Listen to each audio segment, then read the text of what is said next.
quedamos la última vez que era importante indagar previamente en el sujeto de la identidad viviente. Además, un sujeto de la identidad viviente antes, pues, de la experiencia de la revelación, ¿no? Que, al menos por el momento, sería algo postulado. Esto es fundamental para que entendamos ya de una vez cómo cuando Florensky indagó la cuestión de la identidad, no se refiere, pues, a una mera ley de la identidad vacía y formal, sino que comprendamos la identidad como lo que es, o sea, algo realmente evidente, que no se autofundamenta, sino que remite a su respectiva fundamentación y por ende también a su respectiva justificación. Ahora, en la página 184 es donde se expone este otro punto de el sujeto unitrino de la verdad. Porque, como lo resume Florensky, la verdad es la contemplación de sí por otro en un tercero, ¿no? Ahí está su esquema. O sea, de acuerdo con Florensky, en lo que indagó en el apartado interior de la ley de la identidad viviente, o sea, ya no según la indigencia del entendimiento, sino según la riqueza de sentido que aporta, en efecto, la razón, ahora da un paso adelante y trata, pues, de remitirnos hacia esa verdad que define como la contemplación de sí por otro en un tercero. Entonces, veamos. De un modo todavía lógico, formal, es decir, de un modo todavía descriptivo, quieren ver así, Florensky va a mostrar cómo el sujeto que la razón postula para superar sus propias contradicciones sería además un sujeto trinitario. Entonces, cuando Florensky ahora, se dirige a la cuestión del sujeto de la identidad, o sea, del sujeto mismo, de la identidad viviente, se refiere en un primer momento, al menos como postulado, a un sujeto trinitario. Este es, como el primer punto fundamental. Solo, dirá Florensky, solo este sujeto trinitario sería el único que escaparía a sus respectivas contradicciones. Entonces también ahora habría que indagar en torno a este sujeto. Superaría entonces, ¿no?, las contradicciones de la razón y al mismo tiempo podría fundar sus respectivas leyes. ¿Por qué? Porque este sujeto tendría que comportar en sí mismo su respectiva prueba. O sea, en él y solo en él, como esencia de su propia vida, es que se daría además la identidad viviente, que, como hemos visto o como vimos la vez pasada, apelaría a un acto que es eternamente renovado, ¿no? Ya vimos a qué se refería Florensky con esta cuestión de la renovación. Entonces, cuando habla del sujeto trinitario, Florensky lo vincula a su vez con la siguiente cuestión: la identidad viviente.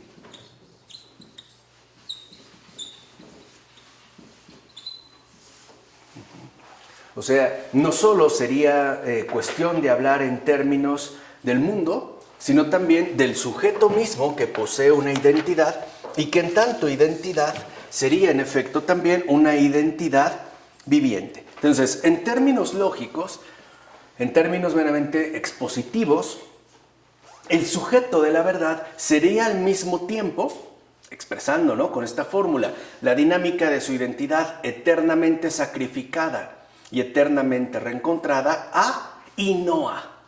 O sea, ahora en torno al sujeto, para que pudiéramos captar su respectiva identidad viviente, tendríamos que ver esta fórmula de a y no a.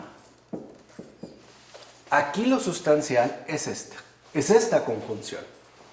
El hecho de que entendamos por qué es que en efecto la identidad viviente de este sujeto de la verdad, que es, como ya veremos a continuación, el sujeto trinitario, podría quedar expresado en términos lógicos de la siguiente manera: a y no a, que además dijimos está basado en ese acto eterno de renovación, que no es otra más que el sacrificio, ¿no? Que es lo que permitiría, lo que nosotros dijimos, esta dinámica ontológicamente fundacional de muerte y resurrección.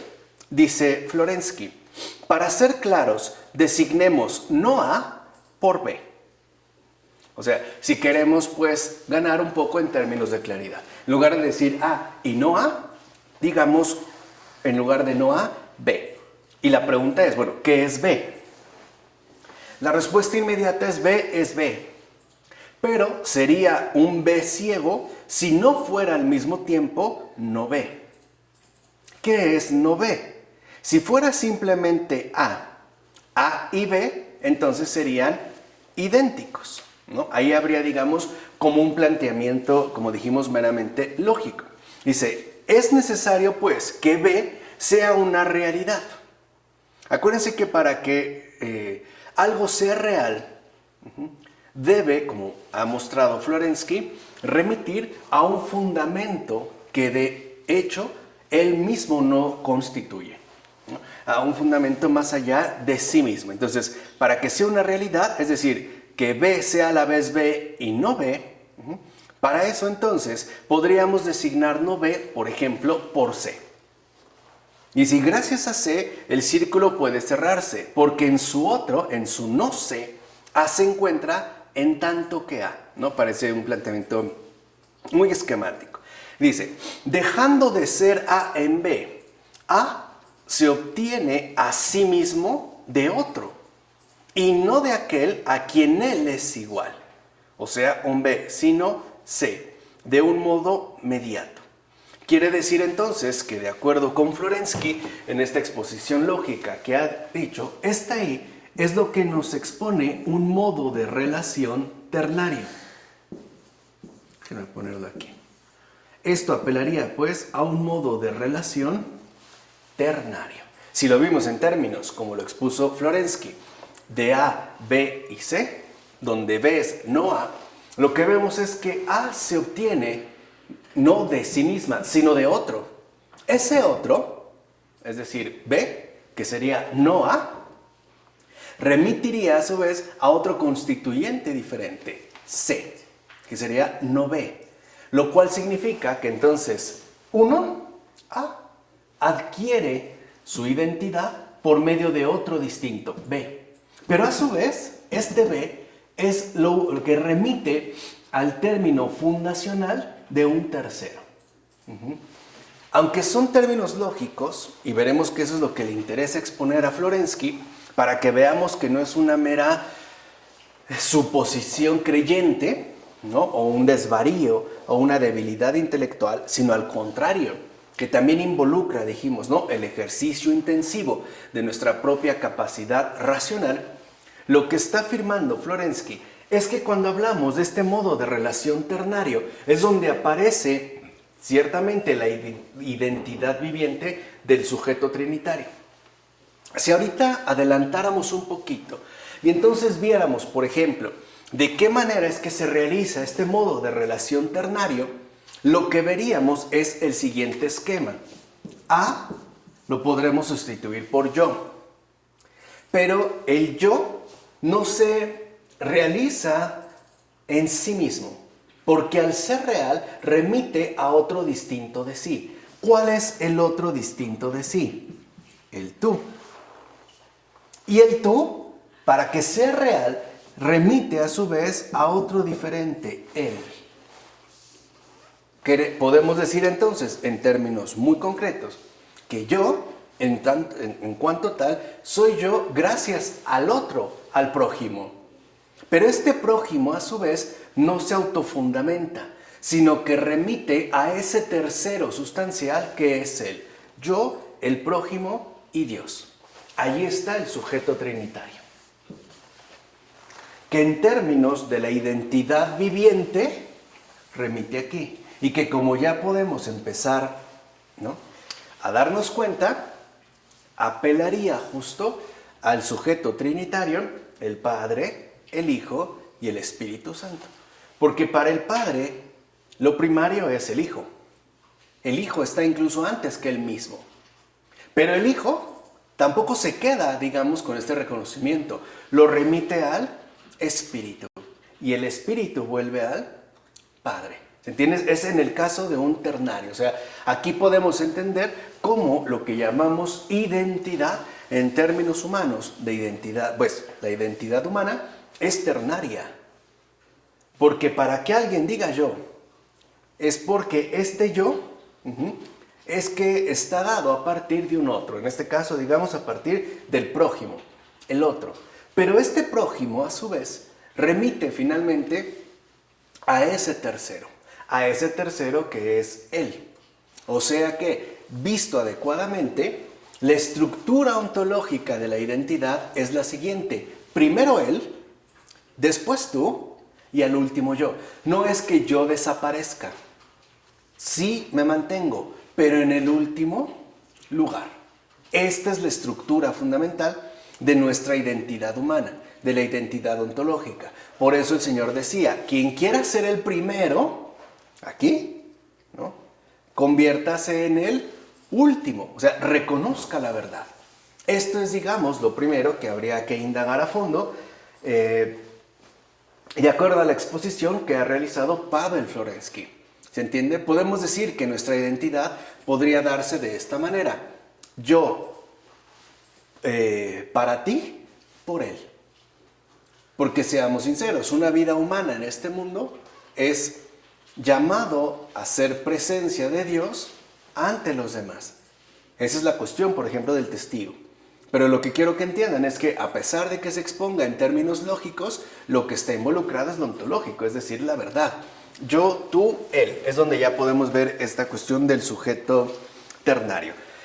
Así pues, la identidad viviente a la que llegaría la razón superior en la intención intelectual en cuanto postulado, correspondería a un sujeto con las características descritas. O sea que un sujeto real no es un mero individuo, una especie de átomo aislado, una suerte de soledad intocada.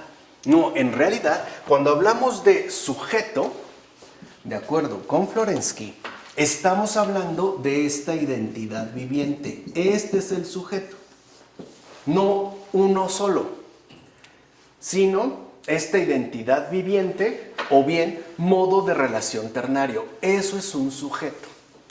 No es, repito, el sujeto en sentido moderno como una especie de soledad aislada, desvinculada de todo y de todos, ¿no? Para empezar, del otro, evidentemente de Dios, pero incluso de sí mismo.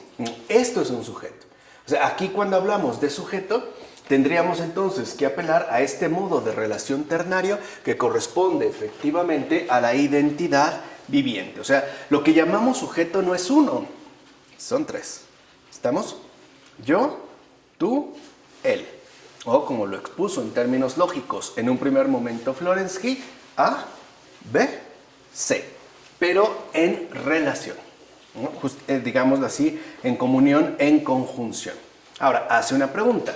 ¿Por qué este sujeto de la verdad, yo, se encuentra probado y fundado a partir de la dinámica de su propia vida? O sea, este es el sujeto según la verdad. Este sería, pues, el sujeto de la verdad. No sería una mera invención. Algo, pues, que estaríamos como sacándonos de la manga. Sería el sujeto de la verdad.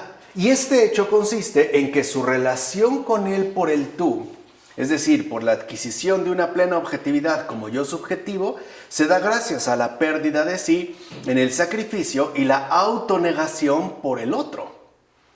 Se vuelve entonces a mantener esta dinámica de la renuncia. Primero él, después tú y al último yo. Incluso partiendo, digamos, dentro de un esquema lógico del yo, se pasa a algo superior que es tú. Y de este tú finalmente se llega a él. Aquí es donde aparecería, por tanto, este sujeto. Y lo que hay que destacar es cómo, de acuerdo con Florensky, lo que prevalece, pues, en los términos de la identidad es justamente esa pérdida de uno mismo en la autonegación por el otro. Un poco a la manera, aunque no de modo exacto, como Levinas definía la relación ética en términos de un después de usted.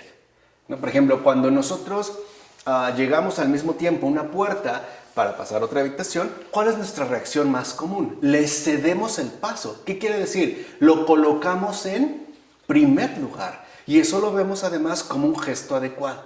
Incluso como un gesto, de acuerdo con Levinas, éticamente auténtico. Porque le estamos dando la prioridad al otro.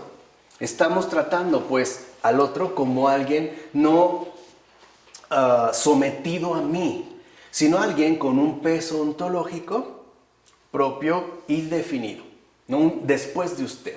Ahí es donde se vería este gesto de la autonegación por el otro. Y por lo tanto, es gracias a esta autonegación del yo por el otro que se da la fundación de uno mismo, que es recibida no de uno, sino de ese otro. Hay otro y hay otro. O sea, ¿qué quiere decir?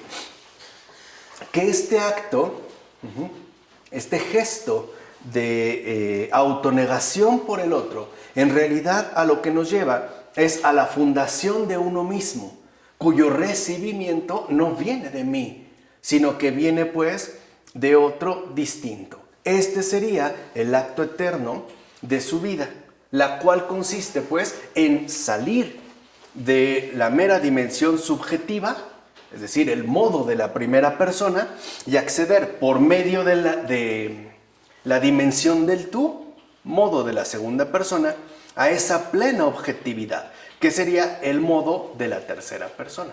Entonces lo que vemos es que en realidad este sujeto es inseparable de la trascendencia misma, pero va por grados.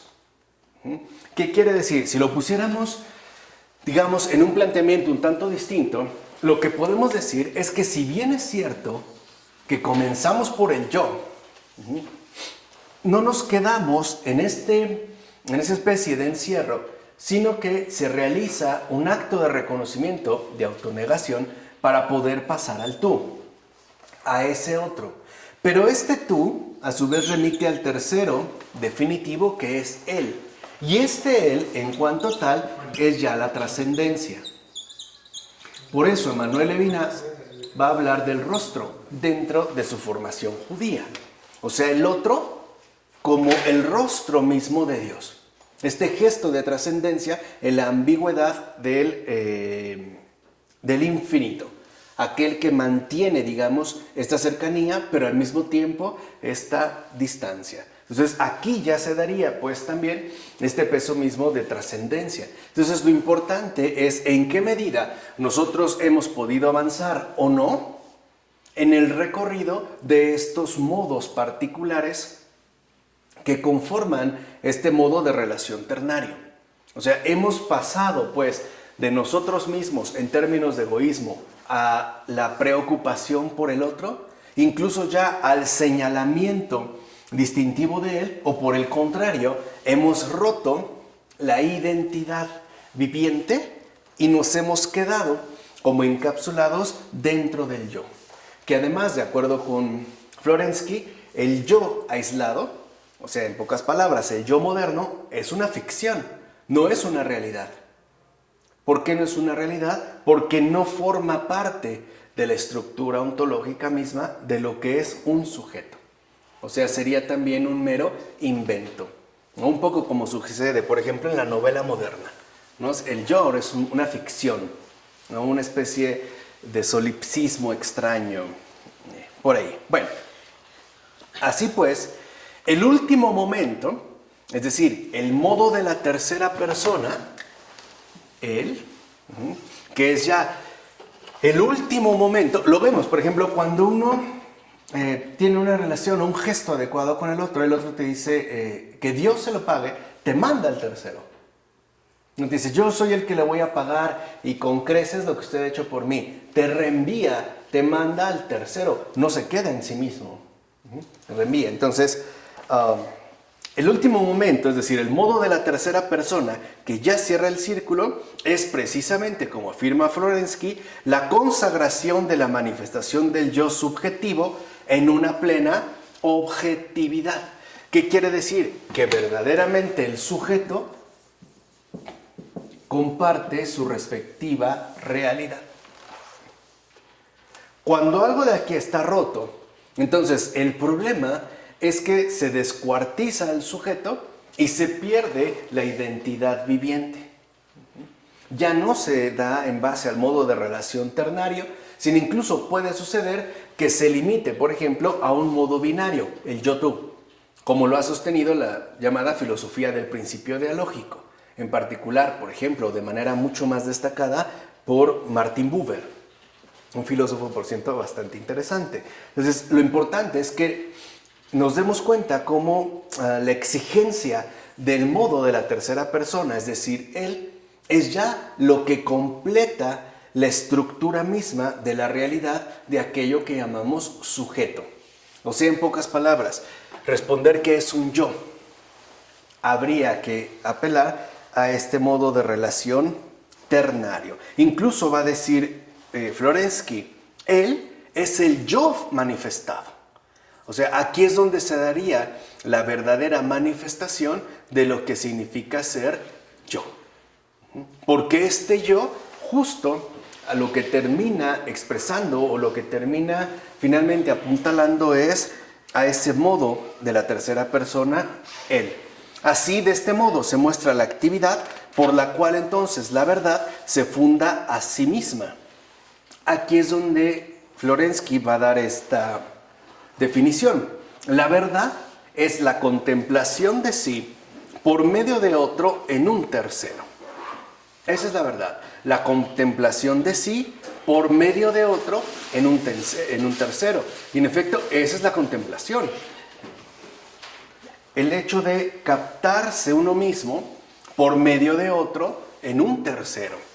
Es romper, digamos, de este encapsulamiento que atenta contra la dinámica misma del modo de relación ternario, es decir, de aquello que llamamos evidentemente sujeto, y que va a remitir, por lo tanto, a ese sujeto trinitario fundacional que sería el Padre, el Hijo y el Espíritu. Ahora, esta definición lógica del sujeto de la verdad se describirá concretamente desde el conocimiento real de la fe. O sea, en los términos de la dinámica de la verdad, el amor y la belleza, como el contenido sustancial de la vida y por ende de la identidad trinitarias. Quiere decir entonces que para Florensky es muy importante que no perdamos de vista el sujeto de la verdad. ¿Se entiende? O sea, que no solo nos quedemos con una mera noción de sujeto, sino que nuevamente, como ya lo había insistido en el apartado interior, nos dirijamos de lleno hacia la verdad misma de este sujeto en su respectiva concreción ontológica. Entonces, ¿por qué si no? Si, por ejemplo, nos quedáramos en esa ruptura, en ese desgarro de una mera subjetividad cerrada, lo que ahí se expondría sería la subjetividad cerrada del infierno. Recuerden que, como Florensky afirmó, el infierno grita y vocifera: 3 no es 3, es 1, soy yo y nada más yo. Y no solo está hablando del infierno, digamos, en un sentido teológico, también podemos hablar del infierno en un sentido social. ¿Qué pasa cuando se impone esta subjetividad cerrada, ¿no?, infernal del yo aislado? Todo se convierte en un caos. De hecho, este mundo se vuelve un lugar prácticamente inhospitalario, un lugar, incluso podemos decirlo así, tan hostil que estaría marcado por múltiples catástrofes y calamidades. Por ejemplo, ¿cuántas personas hay que por quererse cerrar o quedar encerrados dentro de ese yo, están dispuestos a que muera tanta gente con tal de llevar a cabo sus respectivos programas lucrativos? ¿Se entiende? O sea, no solo se refiere a una dimensión teológica, sino también a una dimensión directamente social. ¿Qué pasaría, por ejemplo, si todos nos quedáramos cerrados en este yo sin tomar en cuenta al otro y mucho menos a él? Terminaríamos, ¿no?, básicamente en una situación sumamente lamentable. Ahora, este es, digamos, como un anticipo, pero se necesita subrayar algunos aspectos de esta definición lógica del sujeto de la verdad. O sea, por lo menos, de acuerdo con Florensky, es necesario que se subrayen, que se destaquen algunos aspectos fundamentales de esta definición. Para empezar, la fórmula presentada es la definición metafísica de la esencia. Este es, digamos, como lo esencial. Otra vez, no es lo que el entendimiento logra establecer, porque para el entendimiento yo soy yo y tú eres tú, y no tenemos absolutamente nada que ver. Por el contrario, dice Florensky, la razón es la que nos permite acceder a esta definición metafísica de la esencia, y lo dice así: el sujeto de la verdad es la relación de tres, pero es una relación sustancia. ¿Se acuerdan que ya la había explicado la vez anterior? Una relación sustancia. El sujeto de la verdad es la relación de los tres. ¿Qué quiere decir? Que cuando alguien dice yo, indudablemente está vinculado al tú y a él. A ese modo que va de la primera persona a la segunda y llegar finalmente a la tercera. Por eso es que toda vida humana siempre mantiene una relación con los demás. Somos seres vinculados, ¿no? Si quieren ver así. Pero estos otros, a su vez, terminan remitiendo a ese modo de la tercera persona para que quede ahora sí plenamente constituido el sujeto de la verdad. Entonces, la verdad es, por tanto, una relación que como acto reúne la infinidad de la vida. Y aquí vuelve a insistir Florensky en lo siguiente: esta realidad, la infinidad de la vida, es un acto, no un hecho. ¿Por qué no es un hecho? ¿Por qué no es evidente? O sea, habría pues que escarbarle bastante y ejercitar de manera muy intensiva nuestra propia razón, que además, lo sabemos, es un don, es un acto que aparte expresaría, como ahorita lo mencionamos, la infinidad de la vida.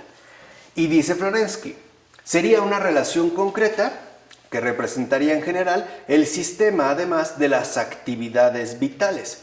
Se trata del sistema infinito de los actos sintetizados en una unidad. Entonces, lo importante es que este acto, lo que realmente manifiesta, lo que realmente expresa, es la síntesis, ¿no?, los movimientos vitales dados aquí en toda su complejidad, pero que de fondo terminan remitiendo a una unidad. Son inseparables. Una persona que atenta contra su prójimo es porque no tuvo en cuenta a Dios. Son inseparables. Y al revés, cuando una persona, o llévenlo en términos macros, por ejemplo, cuando un sistema político, un gobierno, un totalitarismo, rompe la unidad con él, el que la va a pagar es el tú. Aunque al principio parezca que las cosas van bien. Se vio en el antiguo régimen soviético. Se declara abiertamente ateo, no hay un él, y el tú es el que terminó pagando, ¿no?, de manera lamentable, de manera, me atrevo a decirlo así, atroz, los respectivos planes de ese proyecto, el tú. Aun cuando al principio pareciera no ocurrir nada. O sea, en pocas palabras, cuando se rompe con esta unidad, ahí se pierde de vista la verdad. Lo mismo es lo que decía, por ejemplo, San Juan en digamos, la otra parte. El que dice que ama a Dios pero no ama a su prójimo, miente. Quiere decir que ahí está, no se mantiene la verdad. Nadie puede decir que tiene una relación con Él, es decir, con Dios, si ésta no se ve mediada, si no se ve concretada, si no se ve atestiguada en el trato directo con el tú, con el prójimo, sea quien sea. ¿Se entiende ahora también por qué decía esto el presbítero Juan? Si alguien dice que ama a Dios pero no a su prójimo, miente. O sea, se está atentando contra la realidad y por ende contra esta unidad que configura, como ya lo mencionó también Florensky, el sujeto de la verdad. Y termina diciendo, podemos entonces afirmar que la sustancia de la verdad es el acto infinito de los tres en la unidad. El acto infinito de los tres en la unidad. Ese es un sujeto.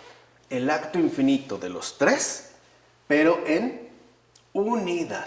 Porque aun cuando otra persona tratara de ser, como por decirlo así, altruista, ¿no?, filántropa, y buscar atención en el tú, pero en él, sin él, hay algo que le está faltando. No le está dando esa dimensión de trascendencia que de hecho también le pertenece. Por eso es tan importante la captación de la verdad en este acto infinito de los tres en la unidad. Hablando, dijimos, del sujeto de la verdad, de la identidad viviente. Ahora, el sujeto de la verdad es un acto infinito, o sea, el propio acto de la vida espiritual, que es por lo tanto una relación sustancial, o bien el amor infinito. Entonces, de acuerdo con Florensky, este acto, este sujeto, es justo la relación sustancial, que además terminaría unificando todo en base a lo que se llamaría amor. Porque además ya sería la conjunción de lo visible con lo invisible. Y para nosotros, de hecho, en un primer momento, las cosas van así. Nosotros vamos de lo visible a lo invisible. No nos podemos saltar un paso. Esta es la línea, digamos, lógica que se tendría que recorrer para poder entender la realidad profunda de esto que llamamos sujeto. Entonces, lo que afirma entonces Florensky es lo siguiente: la verdad es trinitaria. La verdad, dice Florensky, tiene estructura trinitaria. Es una verdad trinitaria. No es dialógica en un YouTube, al modo del principio dialógico. Y mucho menos es monológica, al modo del solo yo, en el sentido de modernidad, en el sentido moderno. Es trinitaria, es estructura trinitaria. Solo la verdad trinitaria abrazaría entonces, en el seno mismo de su relacionalidad, la totalidad contradictoria de la vida en aquella síntesis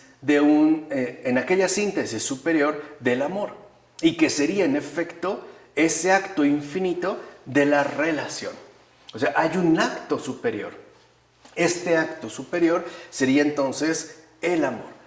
Este amor dado en términos de una relacionalidad. Ahora, el único medio de poseer la plena iluminación racional propia de este misterio es abierto por la intuición de la fe. Por eso recuerdan, como dijimos la última ocasión, que no es posible participar de la fe sin la razón.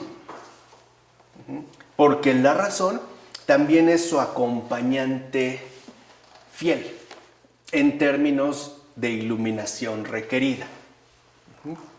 La acompaña. Dice, entonces es abierto por la intuición de la fe y por ende también en su ejercicio real. Y esto es algo importante. ¿Por qué Florensky insiste en la cuestión del ejercicio real? Porque no se trata única y exclusivamente de un planteamiento nocional o abstracto. O sea, no se trata, pues, de la implementación de cierto tejido conceptual. Se trata, pues, de una experiencia concreta de vida. Allí es donde entraría de lleno la intuición de la fe. O sea, en pocas palabras, la fe es el cumplimiento mismo de este acto. Aquí es donde estaría dada la realidad, donde no hay omisión ni del prójimo ni de Dios mismo, sino que todo quedaría sintetizado dentro de esta unidad sustancial, ¿no? Dentro de esta relación sustancia, como le llamó Pavel Florensky. Ahora, el cual, es decir, este ejercicio real, comporta para Florensky entonces la superación de las leyes del entendimiento. Y en pocas palabras, el salto necesario a una nueva dimensión. ¿Cuál es esta nueva dimensión? La que nosotros llamamos sobrenatural. Es no solo vivir bajo el plano de lo natural, sino con la integración requerida también de lo sobrenatural. Aquí es donde sería esta respectiva conjunción. O sea, lo que nosotros vemos no solo es natural, también es sobrenatural. Vemos a una persona y tiene una dimensión natural, evidentemente, pero también contiene en tanto elemento integrador del sujeto su dimensión sobrenatural, porque ha sido creado por Dios. De hecho, si lo pensamos bien, en esencia no hay nada natural. O sea, no hay nada que haya sido autocreado, autodesarrollado, porque absolutamente todo ha sido creado por Dios. Todo es pues misterio. Todo es pues, si lo quieren ver así, creación. Porque hoy cuando pensamos, por ejemplo, en lo natural, en los términos actuales, pensamos como algo ciertamente autoproductivo, ¿no? Algo que posee sus propias potencias, sus energías, pero no entendemos que no se fundamenta a sí misma.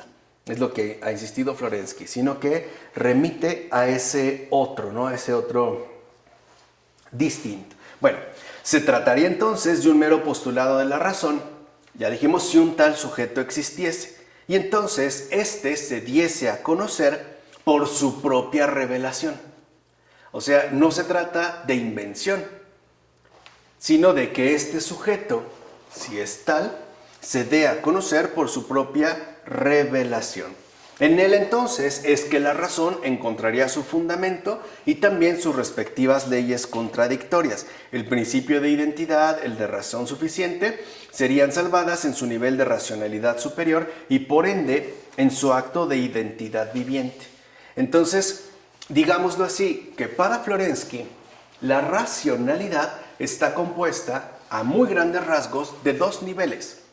El nivel inferior, que corresponde al entendimiento, y el nivel superior, que ya corresponde a la razón.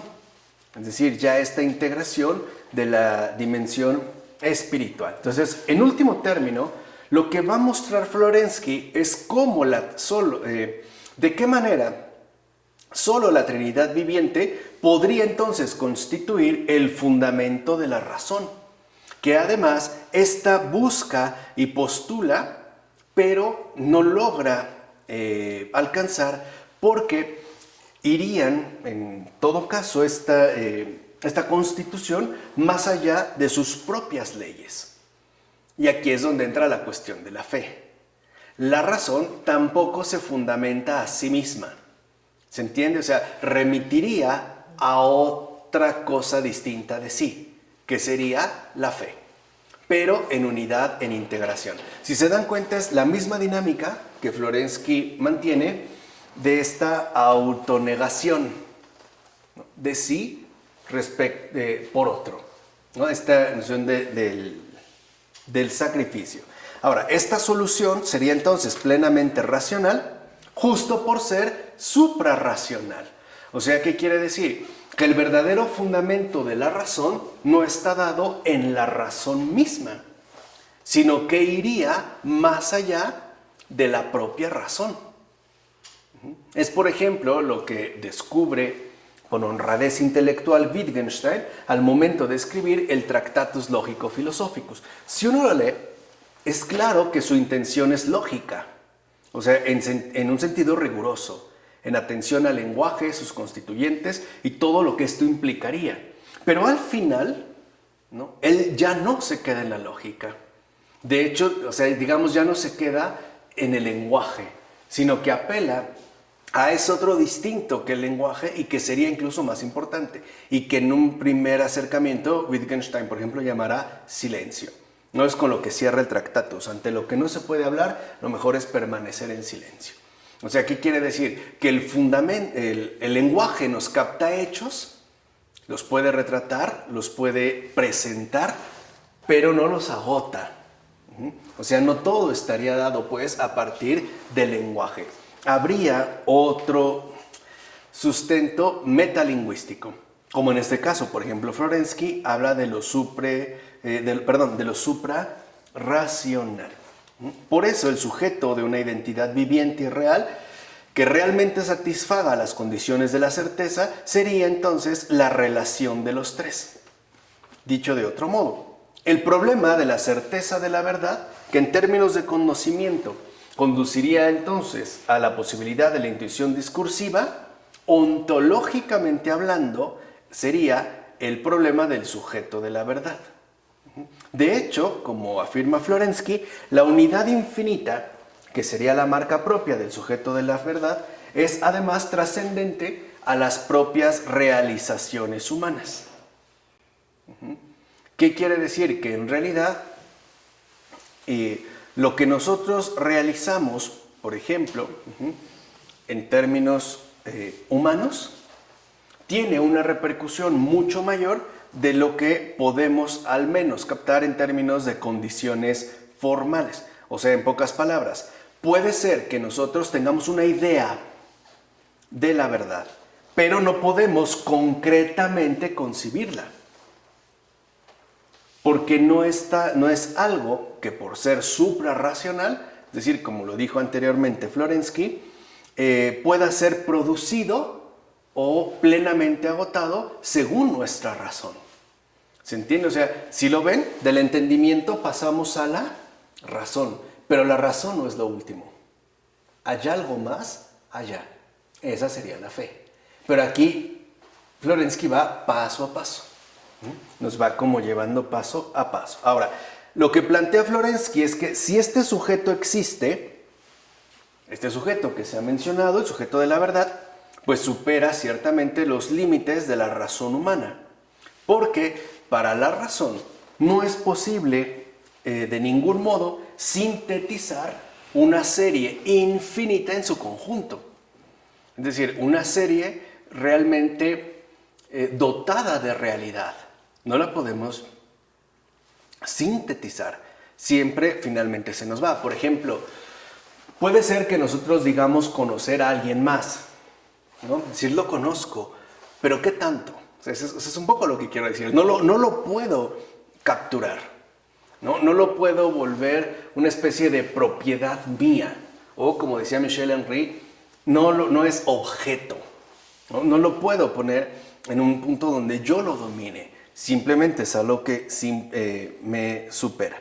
Ahora, lo único que sí puede hacer la razón es concebir cómo desde un punto de vista formal esta unidad infinita, o sea, sujeto de la verdad, objeto de la intuición discursiva, sería entonces la condición que lo explicaría todo. O sea, quiere decir que también hay exigencias muy particulares que la razón no puede evadir. Ahora, de un modo todavía formal, al menos en lo que aparece el análisis teológico de la siguiente carta, recuerden que la columna El fundamento de la verdad, que es el libro central de Florensky, está escrito en base a cartas, ¿no? Digamos lo que llamaríamos como capítulos. Lo que va a hacer Florensky es ofrecer la fundamentación de esta fórmula que resumiría el postulado de la razón, dijimos, y es de la siguiente manera. La verdad es la esencia única en tres hipóstasis. Quiere decir que se está hablando ya del sujeto trinitario. O sea, la verdad es la esencia única en tres hipóstasis. Pero, se pregunta Florensky, ¿qué es cada uno de los tres en relación con el acto sustancia infinito? Si lo ven en términos formales, yo, tú, él, A, B, C, a lo que están serían reflejo de el fundamento trinitario. Es decir, de la realidad trinitaria. Incluso ahora, si en un primer momento pudimos sustituir A, B, C por yo, tú, él, ahora podemos también captarlo en términos de Padre, Hijo y Espíritu.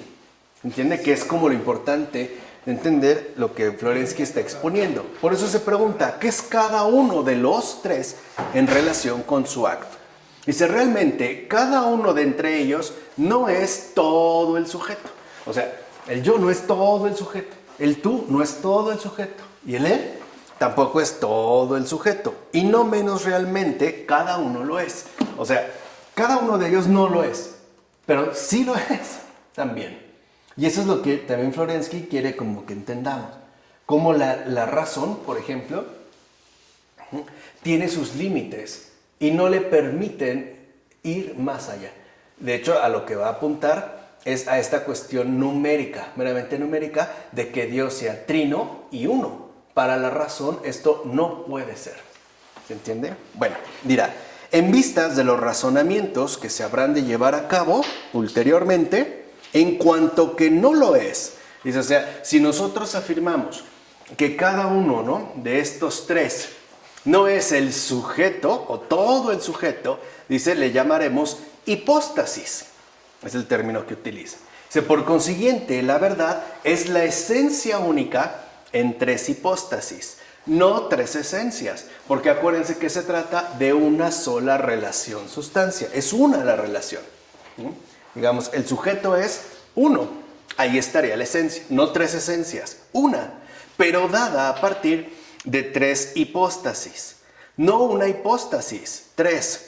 Dice, sin embargo, no es menos cierto que la hipóstasis y la esencia son la misma cosa. De hecho, diría yo, afirma Florensky, con una cierta falta de precisión, lo siguiente. La hipóstasis es la persona absoluta. O sea, cada una de estas hipóstasis es la persona absoluta. Pero también es verdad que no la agota por completo. Porque su propia condición de relacionalidad no atenta contra la verdad misma. Es decir, no destruye o no atenta contra esta misma unidad. Ahora dice, pero se me preguntará, ¿en qué consiste la persona? Sino en la esencia. O también, ¿es que la esencia es dada de otro modo que en una persona? Sin duda, y sin embargo, todo lo que precede establece que se dan tres hipóstasis, no una sola, si bien la esencia concretamente es una. Así, fíjense, numéricamente hay un sujeto de la verdad, no tres. Hay un sujeto de la verdad, no tres. Ahora, Florensky también entonces va a ofrecer, y este punto es importantísimo, una fundamentación lógica de la triadicidad del sujeto trinitario, es lo que les decía. También se puede ofrecer una fundamentación lógica, y es la siguiente, escuchemos. Dice Florensky, pero se nos preguntará todavía, ¿por qué justamente tres hipóstasis? ¿Por qué tres? Dice, hablo del número 3 como inmanente a la verdad, o sea, como inseparable interiormente de esta. No puede haber menos de 3, porque no son más que tres hipóstasis las que se hacen eternamente lo que ellas son por toda la eternidad. Es solamente la unidad de los tres, como cada hipóstasis recibe un fundamento absoluto que le establece como tal. ¿Y más de 3? O sea, ¿por qué 3? Ya nos dijo por qué no pueden ser menos de 3. Bueno, y más de 3, dice sí, puede haber más de 3 hipóstasis. Si éstas reciben otras nuevas en el seno de la vida trinitaria. Ya puede ser que se diera, por ejemplo, en el caso de la familia, ¿no?, hombre, mujer, hijo, pero a partir justo de la base que le da la relación sustancial. O sea, en este caso, el sujeto trinitario. Sin embargo, dice, estas nuevas hipóstasis no son ya unos miembros sobre los que reposaría el sujeto de la verdad, y tampoco ya no serían necesarias interiormente a su respectivo absoluto. O sea, no es que sean, pues, en este caso, equiparables. Serían más bien hipóstasis contingentes, que de hecho pueden darse, pueden estar, y que incluso pueden no estar en el sujeto de la verdad. Por eso serían contingentes.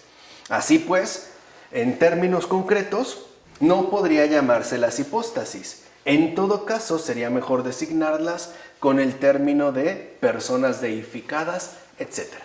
O sea, aquí ya no estaríamos hablando, ¿no?, de esta hipóstasis meramente sustancial o trinitaria, Padre, Hijo y Espíritu Santo, sino de de estas huellas o resplandores que se dan a partir de su base originaria, o sea, a partir pues del sujeto de la verdad. Ahora, ¿qué es lo que está intentando aquí Florensky? O sea, en su teología trinitaria, puede ser justo una exposición, una justificación de la triadicidad divina.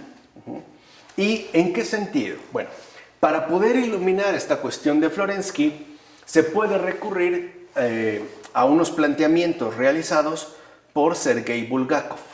¿no? Su amigo teólogo, que de hecho es el que aparece en la portada del texto de negro, Sergei Bulgakov, ¿no? Ya lo habíamos presentado en un momento, que si lo ven tiene con una mirada hacia adelante incisiva, ¿no? Como el ataque, y en cambio Florensky más bien sereno, con la mano al corazón, apuntando que lo importante no está en lo que vemos, sino en lo que no vemos, ¿no?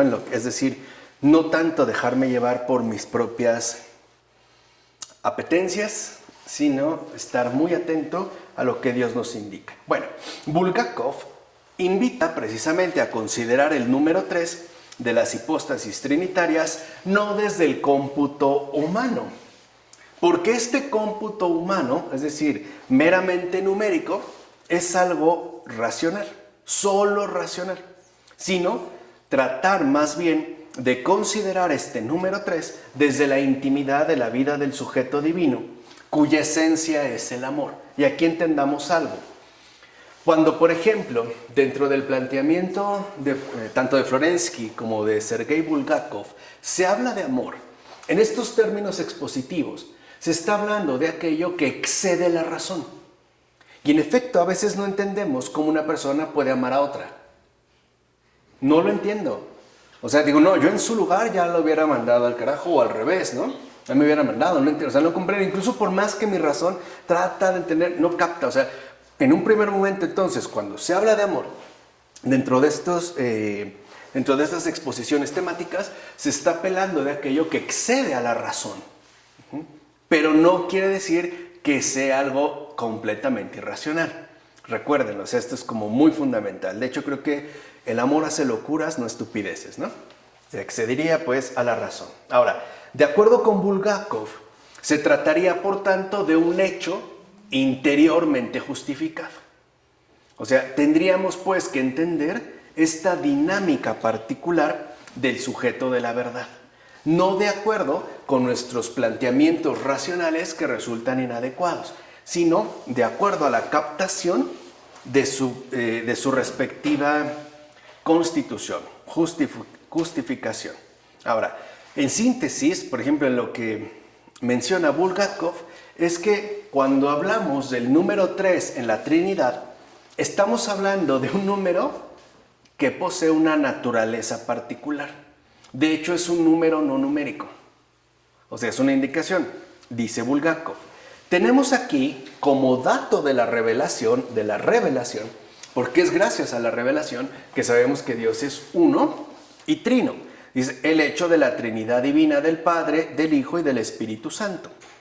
Unidad en la Trinidad y Trinidad en la unidad. Único nombre, Santísima Trinidad. Bueno, tal es el número divino, que no existe en el mundo natural. Por eso, el número de la Trinidad, dice Bulgakov, es un supernúmero, es decir, triunidad. Y aquí está lo importante, porque este acto es el acto de la triunidad. Aquí es donde estaría dada, pues, esta triunidad, que sería el acto fundacional, a partir del cual emergerían todas las demás manifestaciones. Es pues la triunidad. Dice, este supernúmero, afirma Bulgakov, se refiere no a las cosas, que sí pueden ser contadas en su discontinuidad y en su yuxtaposición. Por ejemplo, si vamos a preparar el desayuno para ciertas personas, podemos contar los platos por separado, ¿no? 1, 2, 3, a ver cuántas cucharas, servilletas. Pero esto sucede en el caso de los números. En cambio, este supernúmero de triunidad no se refiere a las cosas, digamos, del mundo, sino a las personas divinas, que tienen una vida natural única y además no es algo común. O sea, en pocas palabras, no olvidemos que estamos hablando de Dios, no de una cosa entre cosas. Por eso también, al momento de dirigirnos hacia la Trinidad, en este caso al sujeto trinitario, no debemos hacerlo de acuerdo a nuestras propias limitaciones racionales, sino de acuerdo más bien a una disposición interior para dejarse iluminar por esta verdad. Así pues, este supernúmero Trinidad, unidad, triunidad, puede ser expresado, por ejemplo, en el lenguaje discursivo humano solamente como una unificación paradójica y absurda. Porque para nosotros, fíjense, es contradictorio que 3 sean 1 y que 1 sea 3. ¿Estamos? Y aquí creo que la exposición es clara. Dice, aquí entra lo interesante. En esta impotencia del entendimiento para aceptar este supernúmero es que se manifiesta su limitación. O sea, el entendimiento no es competente para juzgar sobre lo que es sobrerracional. Quiere decir entonces que nuestra facultad del entendimiento no es competente para poder indagar en lo sobrenatural, ¿no? En lo sobrerracional.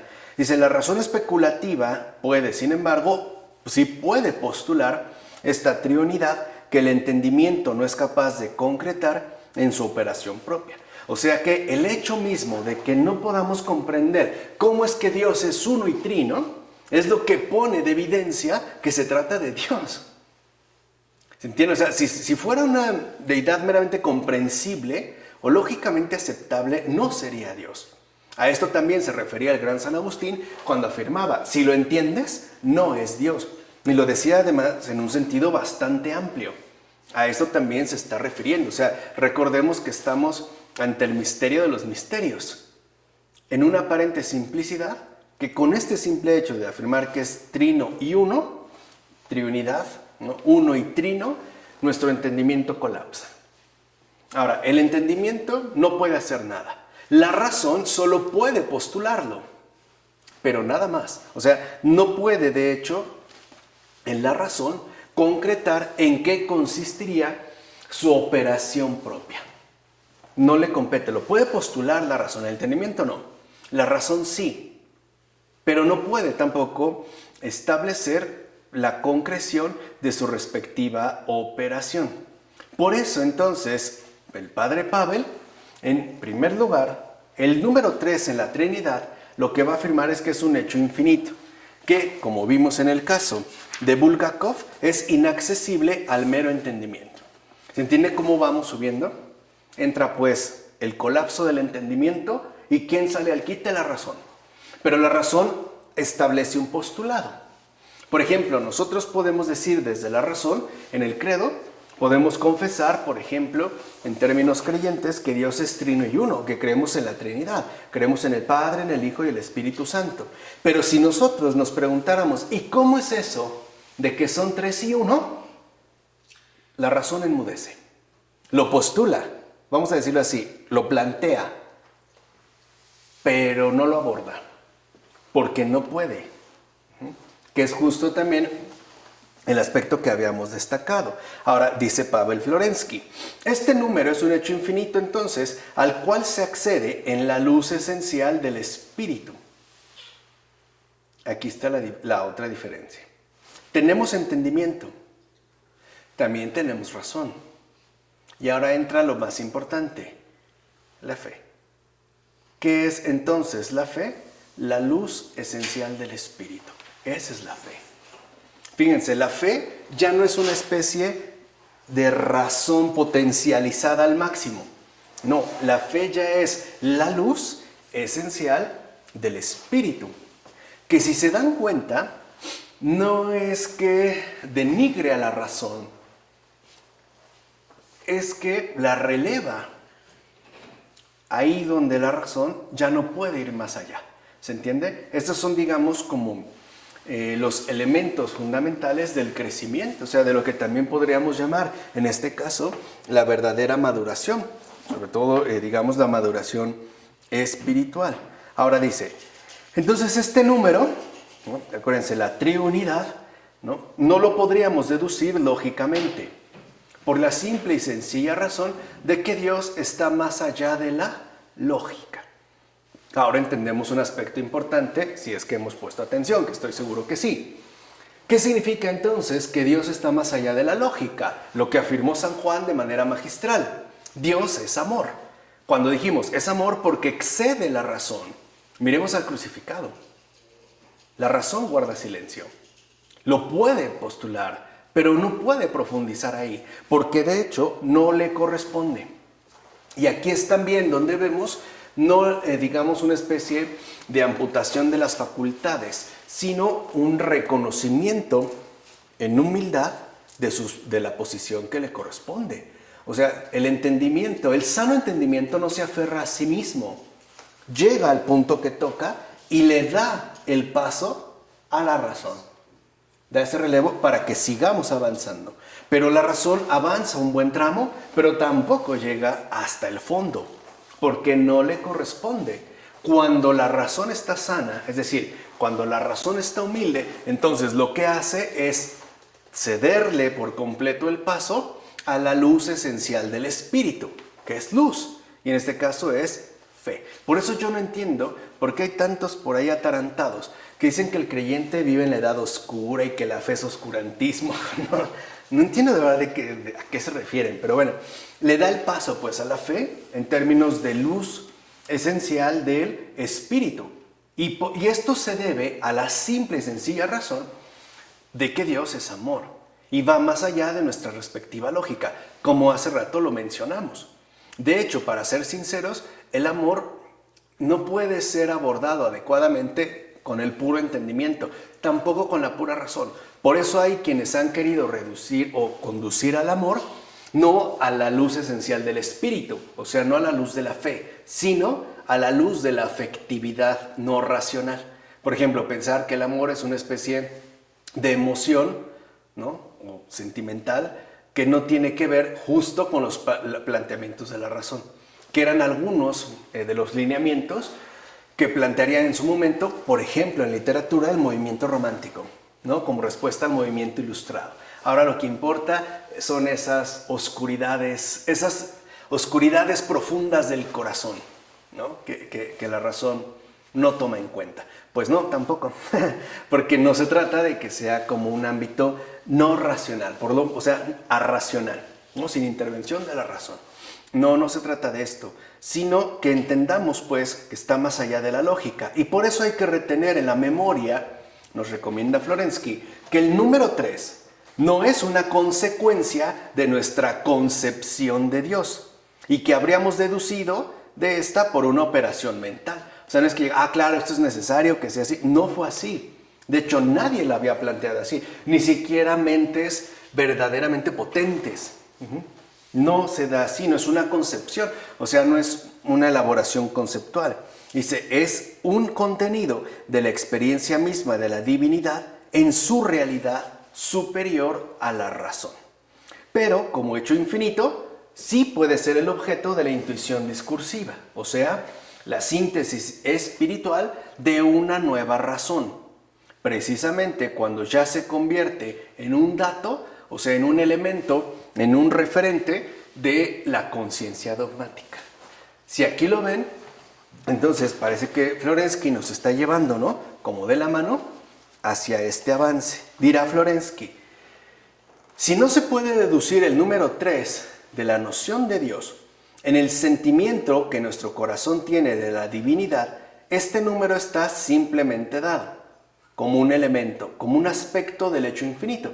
Es como nosotros lo tenemos. Confesamos que Dios es uno y trino, pero lo confesamos a la manera de un dato. Es como un aspecto. Esto lo mencionaba también a su manera muy bien Ratzinger en Introducción al Cristianismo, que es al principio cuando decía, nosotros ya decimos, gracias a la revelación, que Dios es uno y trino. Pero esto no quiere decir que lo sabemos todo de Él. Más bien señala lo poco que sabemos de este misterio. O sea, lo podemos mencionar como un aspecto, pero en realidad no lo tenemos, pues, en una concreción netamente acabada. Dice, pero siendo este no un hecho cualquiera, sino un hecho infinito, o sea, tratándose de Dios, su dato tampoco es un dato cualquiera. O sea, no puede tratarse de un dato ciego y sordo. En todo caso, comporta una racionalidad infinitamente profunda. Ahí entra la fe. O sea, si se dan cuenta, nos está marcando el pasaje del entendimiento en base a la vía del sacrificio de la renuncia a la razón, ahora a una racionalidad infinitamente profunda. Vean, ya no es razón, pero tampoco es irracionalidad, oscuridad, fideísmo puro, no. Es racionalidad, pero infinitamente profunda, que es la que accede a ese horizonte espiritual. Así pues, entonces dirá, cuando nosotros no tenemos todavía experiencia concreta de esta racionalidad infinitamente profunda, lo único que podemos hacer es establecer o postular una determinada anticipación que es meramente formal. Por ejemplo, que es un hecho y que además este hecho es infinito. Por ejemplo, en pocas palabras, cuando no se tiene experiencia de Dios, lo que se puede hacer desde la razón, como hacen algunos deístas, es plantear su existencia. Ok, Dios existe y ya, pero como un dato. No se tendría el peso concreto de la experiencia, ¿vale? Vamos. Así pues, dirá entonces Florensky, de entrada, por anticipado, no podemos decir nada de él, pero una vez que es dado, podemos ya ahora sí reflexionar sobre su contenido y entonces tratar de descubrir su racionalidad infinita. Y aquí es donde da un primer acercamiento de la fe, porque como afirma Florensky, en este caso entonces nos esforzamos por tanto en penetrar su sentido y en profundizar la inteligencia que podemos tener de él. Entonces vean, está el entendimiento, está la razón y por último aparece esta racionalidad profundamente infinita. O bien, como aquí lo dice en sentido más claro, esta profundización de la inteligencia, que es ya de hecho la inteligencia espiritual. Y ahí sí podemos avanzar. Y añade, en este caso pues, la racionalidad del infinito consiste justamente en que todo en él es inteligible. O sea, ¿qué quiere decir? Que no hay ausencia de logos. No hay pues ausencia de inteligencia, no es que sea caos. Como por ejemplo se podría plantear dentro del antiguo mundo pagano. En el principio era el caos, ¿no? Como si fuera una especie de ausencia de orden, de sentido, de logos, el cual llegó mucho después, ¿no? O el cual se dio posteriormente. No, aquí la propia racionalidad del infinito lo que nos indica es que en efecto todo en él es inteligible y además todo en él es infinito. O sea, en Dios no hay ni una pizca de irracionalidad. Por eso es que les decía, no es posible amputar la razón. Lo que sí se puede es ceder el paso a esa inteligencia profunda. Una inteligencia profunda cuya inteligibilidad viene dada por la luz esencial del espíritu. En pocas palabras, la fe es una inteligencia superior. Eso es la fe. Eso es justo lo que está afirmando ya aquí Pavel Florensky. Por eso si lo ven en este recorrido, que además es un recorrido que él mismo ha experimentado, que él mismo ha vivido, las cosas van del yo al tú a él. Recuerden que estamos en el sujeto de la verdad. Y también esta misma estructura trinitaria se encuentra ubicada dentro de nuestra experiencia humana. Comenzamos por un entendimiento, pasamos a la razón y llegamos a esa inteligencia profunda. Porque la fe es una inteligencia, es pues, si lo quieren ver así la fe, el intelecto iluminado por la luz esencial del espíritu. Por eso la fe es luz, por eso se habla de la luz de la fe. Cuando decimos, Espíritu Santo, envíanos tu luz o ilumínanos, deberíamos de ponernos a pensar qué caramba estamos diciendo, para que no sean meros datos. Por eso les decía, o sea, hoy tal parece que también Florensky se da cuenta de una manera muy clara que la mayoría de los que somos creyentes de entendimiento, es decir, sin profundización. Otros pocos seríamos creyentes, ¿no?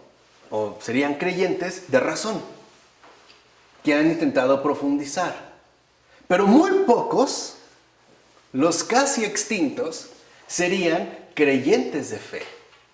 Creyentes realmente iluminados por la luz esencial del Espíritu. ¿Entiende? Ahí también se da una degradación de la experiencia creyente. De hecho, Florensky lo va a decir más adelante. Porque el problema es que para nosotros la verdad es un dato, no una experiencia. Por eso podemos hablar sobre la verdad, pero no participamos de ella. Por eso creo que el desafío contemporáneo es retomar de nuevo la participación viviente en la verdad. O sea, por decirlo brevemente, hoy no nos interesa tanto hablar sobre la verdad, nos interesa vivirla, testimoniarla en carne propia, ¿no? O sea, no solo quedarnos pues en un mero planteamiento según el entendimiento, porque a veces con eso nos conformamos.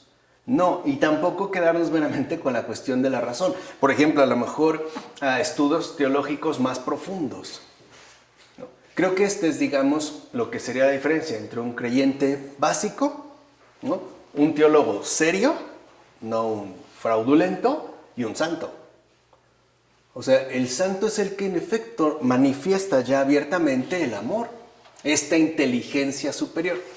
Es decir, esta inteligencia profunda, cuya profundidad no consiste tanto en hasta dónde llega, sino en que es iluminada por la luz esencial del Espíritu. Por eso la fe, y repito, es una inteligencia superior. Por eso ya hay que quitarse, ¿no?, ese cliché, ese lugar común y sobre todo esa mentira. ¿Por qué es eso? No es que sea un agravio, no es que sea una ofensa. Realmente no lo es una mentira. Quitarse la idea de que el cristiano es estúpido, el creyente es estúpido, es que es una mentira. No lo es. Algunos nos podemos hacer estúpidos o comportar como estúpidos, pero la fe no es una estupidez. Porque aquí justo lo que se queda, digamos, lo que se manifiesta es que en efecto lo que se destaca es pues esta inteligencia superior, incluso superior a la propia razón. Pero si lo ven, no es que sea opuesta a, es que es superior a la razón. Pero para llegar ahí hay que primero agotar, llegar hasta el límite de la razón. Por eso recuerden, como también en el caso de Florensky, su enemigo número uno es Kant. Porque para Kant la razón tiene unos límites y más allá no es relevante. Lo que importa es acá. Se puede mencionar, pero no hay modo de acceder. O sea, en pocas palabras, no hay opción para la fe. Es cancelar la fe. Ahora, si se cancela la fe y hemos entendido lo que está sosteniendo Florensky, entonces estamos negándonos a esa inteligencia superior. Sería también romper la estructura trinitaria y atentar, a final de cuentas, contra la identidad viviente del propio sujeto de la verdad. Por eso cuando Kant, por ejemplo, habla del sujeto trascendental, en realidad era Florensky, ese sujeto trascendental no es real, no tiene consistencia ontológica. De hecho, no hubo que esperar hasta que Florensky lo dijera en términos tan concisos. Ya otros le habían reclamado que este sujeto es una mera formalidad, es un sujeto abstracto, que vamos a decirlo así, no tiene tripas pues, no tiene carne, es una exigencia meramente formal. Pero bueno, así entonces, bajo esta línea, este análisis de las contradicciones, de los límites, de las insuficiencias que posee pues la razón, que no serían otra más que sus propias leyes, lleva a Florensky entonces a postular un nuevo tipo de racionalidad que brotaría, al menos como postulado en este momento, es decir, de manera formal, del dogma trinitario.